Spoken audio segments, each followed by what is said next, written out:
খালেদার প্রতীক আছে, প্রতীক আছে, বিধির প্রতীক আছে, সেই প্রতীক ভালো।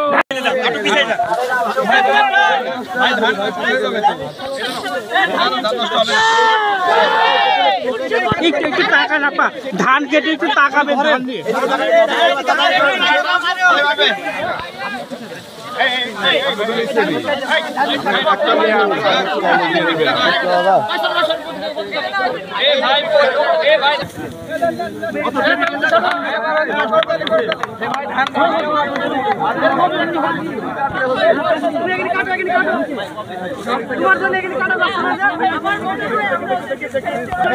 উত্তরাঞ্চলে আমাদের নাটোরের বিভিন্ন জায়গায় লালপুরে বাগাতিপাড়াতে ধানের বাম্পার ফলন হয়েছে কিনা?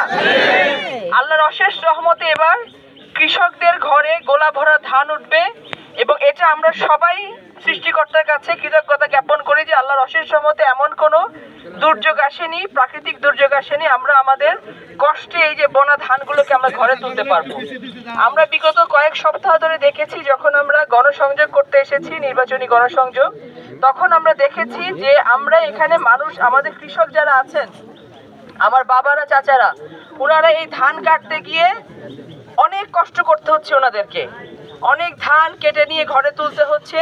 তখন আমরা সিদ্ধান্ত নিয়েছি আমরা স্বেচ্ছাশ্রমের ভিত্তিতে আমরা ভলান্টিয়ার করব, যে আমাদের কৃষক বাবা চাচাদেরকে আমরা সহযোগিতা করব। আমরা যারা ছাত্রদল আছি, যুবদল আছি, স্বেচ্ছাসেবক দল আছি, সহযোগী সংগঠন যারা আছি, তারা সকলে মিলে আমরা এই ধান কাটবো, যতটুকু পারি আমরা সহযোগিতা করব। আজকে তো প্রোগ্রাম তো সেই তো, এইটাই তো, আমরা কি জানি সেটা?